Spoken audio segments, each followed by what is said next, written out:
Coba misalnya Freeport nih. Freeport nih. Siapa orang Indonesia yang tidak mau bahwa Freeport itu jatuh ke tangan kita? Semua mau. Presiden sejelek apapun itu selalu dikampanyekan. Tetapi ketika sampai pada masanya, ternyata Freeport itu sudah punya dokumen hukum di mana dia diberi hak secara resmi oleh negara untuk mengelola ini dan diperpanjang 10 tahun sebelum berakhir dan tidak boleh ditolak selama Freeport mau. Tidak bisa disalahkan pemerintah berikutnya. Karena kalau pemerintah berikutnya maksa ke peradilan internasional atau mungkin diadakan invasi sepihak. Nah itu persoalannya. Kita ini tersandra sebenarnya. Nah oleh sebab itu cara menyelesaikan itu bukan berkampanye. Besok kalau saya jadi gubernur Papua, saya selesaikan Freeport. No. Mereka punya dokumen, sekarang tidak bisa. Data divestasi 51% oke, mereka sehari bilang oke, 2 hari kemudian bilang tidak. Sampai sekarang. Prof Mahfud, saya nanya dikit. Dokumen yang menyandera kita itu dokumen apa? Dalam soal Freeport. Dalam soal Freeport. Satu dokumen undang-undang yang pada waktu itu ditandatangani dan disetujui bersama oleh DPR bersama Pak Ginanjar. Cabut saya aja. punya dokumennya. Nggak, cabut aja tuh undang-undang. Loh, kan orang sudah terikat sebelumnya undang-undang. Di situ disebut, sebentar. Di kontra itu, di MOU itu disebutkan undang-undang, meskipun undang-undang dicabut tidak berlaku bagi Freeport. Ada, Pak. Itu Pak Ginanjar dulu yang buat. Iya. Itu berjalan sampai sekarang. Saya ketika Sudirman Said itu dikritik rame-rame, gimana Anda kok bisa melakukan itu, merugikan rakyat? Dia ketemu saya, Pak, ini undang-undangnya. Ini hasil kesepakatan DPR dan pemerintah. Ada tanda tangan Pak Ginanjar waktu itu. Saya punya dokumennya. Nggak bisa dicabut, Pak. Seperti Bapak sudah beli lalu cabut, berlaku ke yang lain, bukan ke Bapak. Karena dia berdasar undang-undang yang sah waktu itu. Nah ini persoalan kita, Pak. Ada hukum-hukum yang menyandera kita sampai sekarang karena kejahatan jabatan di masa lalu. Gitu. Tuh. Yang kedua memang karena moral.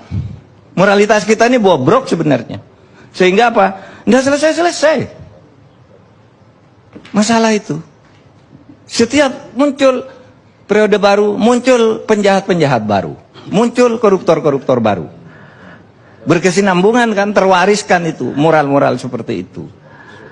Muncul kalau dokumen itu Undang-Undang nomor 22 itu kejahatan siapa, Pak?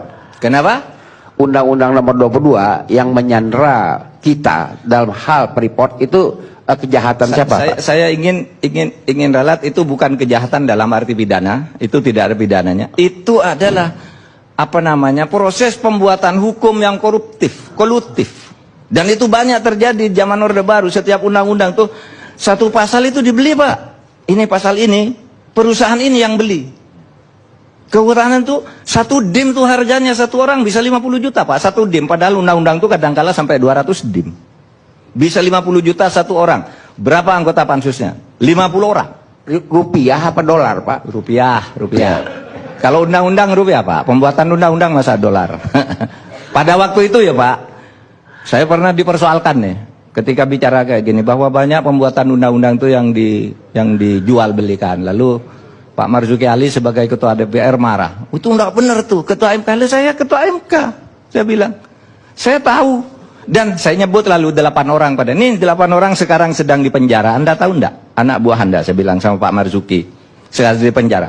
Kan menjual undang-undang.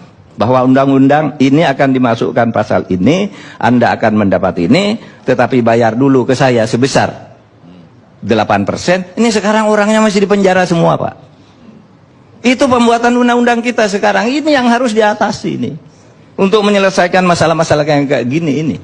Ini, oke. Oleh sebab itu bagi saya, ancaman itu bukan 2030 itu enggak ada. 2030 hayalan. Yang nyata ancaman itu ada 4 dis yang akan menyebabkan kita ini hancur sebenarnya. Satu, kalau penegakan hukum berputar-putar seperti sekarang, berarti kita sudah terjebak di dalam sebuah disorientasi penegakan hukum. Salah jalan kita ini. Disorientasi yang berjalan terus ini akan menyebabkan distrust. Rakyat tidak percaya. Iya kan? Kalau ada orang ngomong, matikan TV-nya. Bohong ini katanya. Mau ke pengadilan, nah bohong ini. Nggak percaya pengadilan. Kalau distrust ini dibiarkan terus akan terjadi disobedience, pembangkangan. Kalau pembangkangan terjadi, itulah disintegrasi. Bisa tahun depan, bisa tahun 2030, atau bisa tidak terjadi. Tergantung kita mau memperbaiki apa tidak ini. Soal ini semua.